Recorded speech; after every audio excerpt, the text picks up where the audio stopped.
In today's video, I'm going to teach you how to use the shape and line tool in Google Slides and Google Drawings. This tutorial will guide you through the simple steps needed to enhance your presentations and drawings with these versatile tools.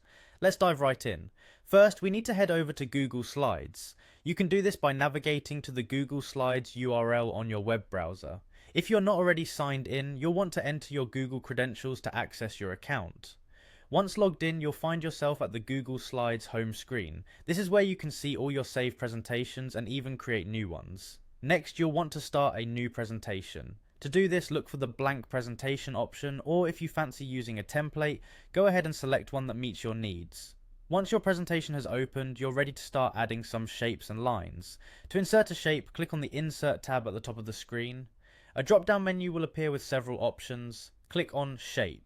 This will open up a further menu where you can explore different shapes available for use, which include rectangles, circles, arrows, and callouts, among others.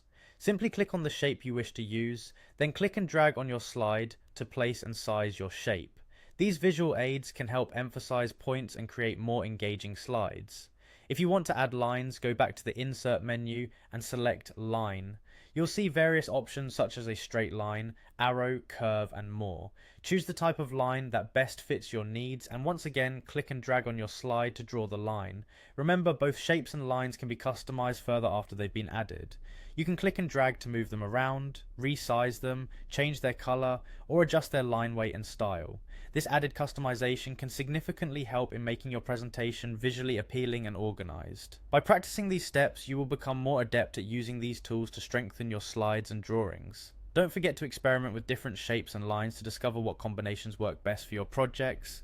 It might take a little experimenting at first, but with practice, you'll find that these tools can greatly enhance your ability to communicate ideas visually. I hope this tutorial has been helpful, and now you feel more confident using the shape and line tools in Google Slides and Google Drawings. Thank you for watching, and be sure to hit that subscribe button to catch more tutorials like this in the future.